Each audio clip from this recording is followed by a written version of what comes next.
C'est la suite des Sartois du Web. On est parti des studios d'LM TV Sarthe pour aller direction Ivry-l'Évêque et plus particulièrement au chapiteau du parc d'attractions Papéa pour aller découvrir ce nouveau spectacle.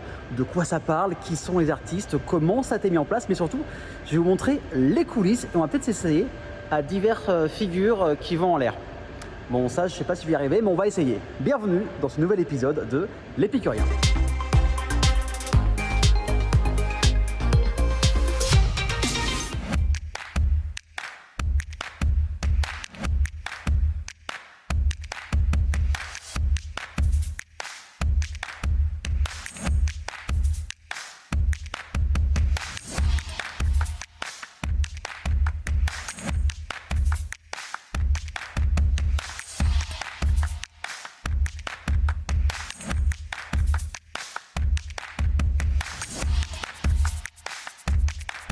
Donc vous l'avez vu, on n'est plus au studio d'LM TV Sarthe, on est au chapiteau de Papéa avec Célia. Salut Célia, comment tu vas? Ça va très bien, merci.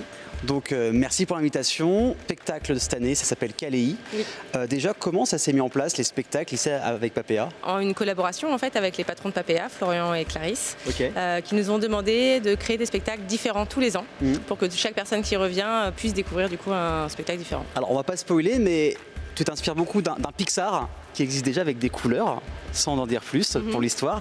Caléi, déjà Caléi, ça veut dire quoi? Kaléidoscope, c'est un diminutif, vu que c'est un spectacle très haut en couleurs, multicolores, et on voulait que les couleurs puissent représenter les émotions et la joie de vivre qu'on peut partager, la beauté des couleurs aussi qui nous entourent tout simplement. On est parti sur ça. Et ça met combien de temps de créer un spectacle? Parce qu'il y a à la fois de la danse, il y a du chant, il y a du clown, et il y a des acrobaties.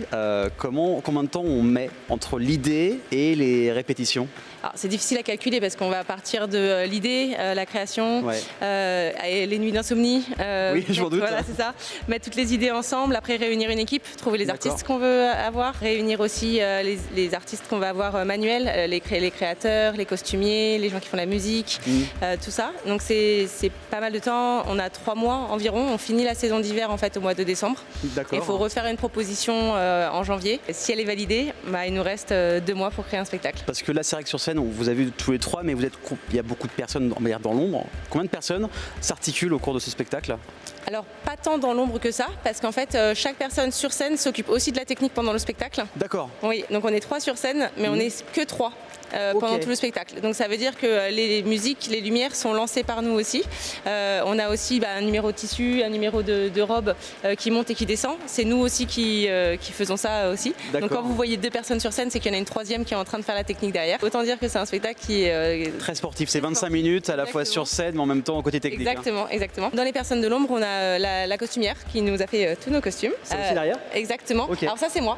Waouh. Ouais, ça c'est moi. On fait beaucoup de choses nous-mêmes. Du coup, l'arbre qui est magique aussi, l'arbre qui s'ouvre, ça c'est ma maman qui l'a fait. Je me suis occupée de cette robe. Tous les petits trucs qui s'articulent, c'est moi. On met forcément la main à la pâte quand on crée un spectacle comme ça. Et oui, c'est créé de A à Z. Du coup. Où est-ce qu'on peut te trouver sur Internet pour suivre un peu les aventures, des photos, les news qui vont arriver? Avec ma compagnie, donc on s'appelle Adagio Production. Et on est sur Instagram, Facebook, tout ça. Pour ça, il y a une belle vidéo de promotion, de teasing qui rend bien le spectacle. J'en profite, du coup, c'est Levo Studio qui nous a fait notre vidéo et toutes nos photos. C'est un artiste du Mans aussi, donc on travaille avec des gens du Mans et de la Sarthe. Ça me tient à cœur. Et les artistes avec toi, comment tu les choisis? C'est des coups de cœur, c'est des amis, comment tu les choisis? Toujours des coups de cœur. Je travaille qu'avec des gens qui m'inspirent autant sur scène que humainement. C'est très important quand on travaille ensemble. On a besoin de s'entourer de gens qui nous nourrissent aussi humainement. Donc c'est des gens soit que j'ai rencontrés dans mes spectacles précédents, soit des gens qui se connaissent de spectacles différents. Donc du coup, je commence aussi à regrouper des gens qui me disent tu cherches un clown, celui-ci il est génial. Vu que je trouve cette personne géniale, forcément la personne qui est trop géniale, elle est réellement géniale. Donc en fait, on s'entoure de gens pour qui ça marche très bien.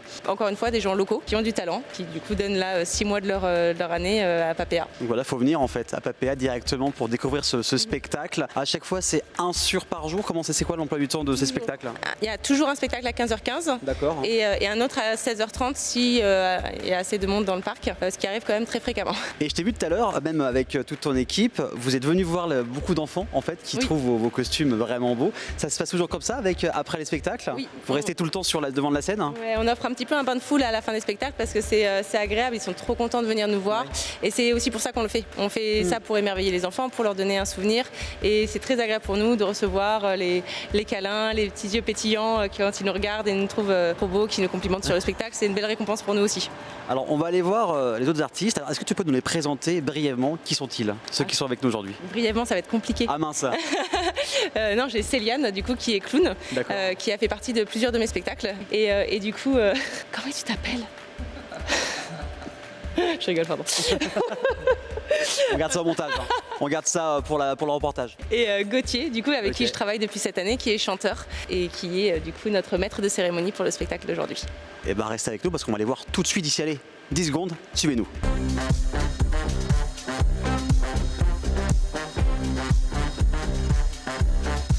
Oh, regardez, ils sont très beaux avec moi.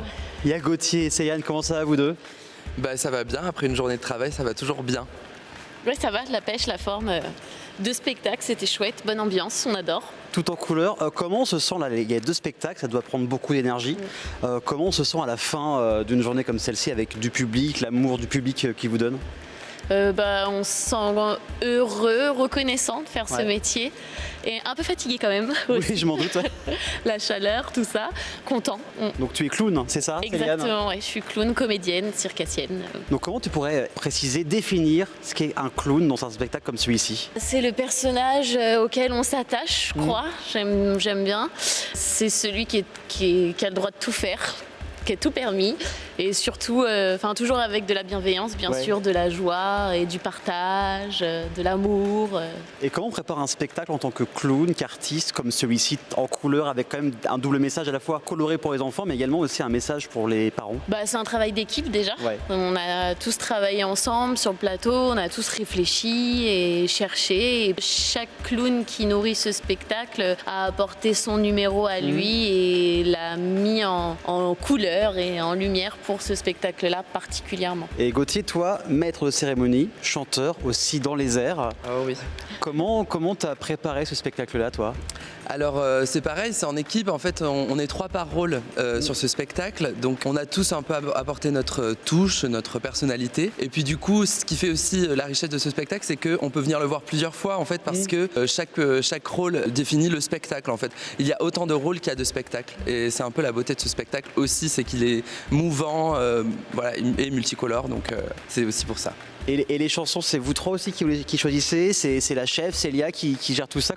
Tout ce qui est chansons, comment vous les choisissez au final? On vient avec des propositions, des choses qui nous vont quand même vocalement. Le défi aussi cette année, c'est que par exemple sur mon rôle, 2 hommes, dont moi et Vincent, et puis il y a Amy aussi qui est chanteuse et comédienne. Et donc le défi, c'était aussi de pouvoir trouver des chansons qui aillent à chaque personnalité vocale. Je crois que c'est réussi. On a un peu tous mis notre main à la pâte pour que ça soit réussi, quoi. Et je parlais avec ça tout à l'heure, le côté que vous allez voir aussi le public à la fin des spectacles. Qu'est-ce que les enfants, même les parents, ressentent quand ils vous voient arriver de près?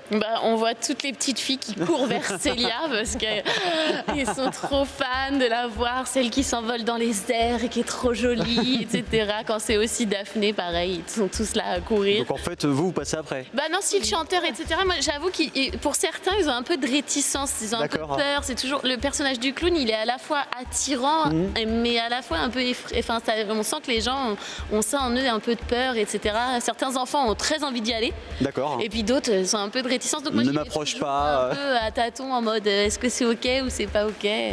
En général, franchement, ils sont trop contents. J'imagine. Pareil pour toi, Gauthier? Oui, c'est vrai que l'unanimité se fait vers quand même la circassienne, enfin celle qui vole. Parce que je pense qu'il y a ce truc qui est hyper fantastique, fantaisiste, tout ça qui est très coloré, beau. Et nous, en tout cas, le personnage du maître de cérémonie et celui du clown sont des personnages qui sont peut-être un peu plus complexes, un peu plus difficiles d'accès. On parle, tout ça, alors qu'il y a quelque chose de très merveilleux vers la circassienne. Donc bon, c'est sûr que c'est plus réticent, mais c'est plus énigmatique. Donc ils sont quand même contents quand ils nous touchent la main. Ils sont fiers de l'avoir fait. Ils vont voir leurs parents. Je vais toucher la main. Alors que c'est vraiment plus unanime vers la circassienne. Elle est comme ça. Oh là là. Il y a des câlins, des bisous. Même si on a quand même des câlins et des bisous. Oui, quand même. Tant mieux. Et tant mieux. C'est vrai que Célia ne parle pas dans le spectacle. Voilà, donc elle est muette, donc ça a ce côté un peu mystérieux. Elle est juste derrière la caméra, juste derrière nous. nous. Alors, on a parlé un petit peu en off tout à l'heure. On m'a proposé d'essayer des numéros que font les artistes. J'ai dit, on verra. Tout est installé, donc autant essayer. Vous pouvez vous moquer sur le replay de la chaîne YouTube en commentaire ou même sur twitch.tv/LMTVSart. Et puis on va voir. C'est parti. Voilà.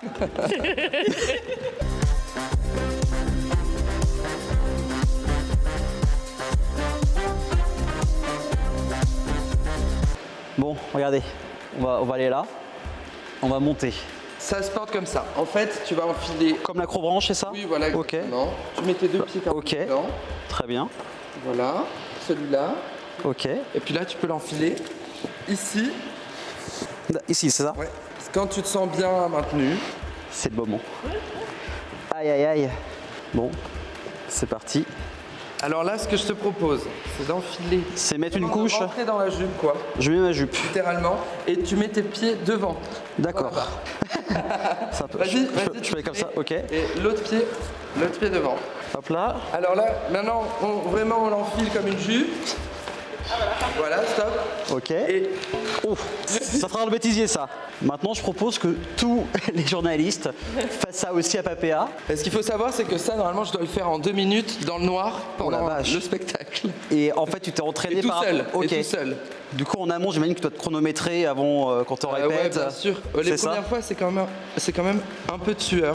Je m'en doute. Et ce que je te propose, c'est vraiment de t'asseoir quand ça monte, quoi. J'ai pas peur. J'ai pas peur. Oh, je suis complètement à l'aise. Complètement à l'aise avec mon corps. Waouh. Ok. Vous avez vu, on prend des risques pour vous sur LMTVSart, hein? Ah ouais, quand même. Pour l'instant, ça va. Pour l'instant, j'ai pas trop peur. Ah ouais. C'est... Dans la jungle, terrible jungle, le lion est mort ce soir. C'est tout ce que vous aurez aujourd'hui. C'est vraiment impressionnant.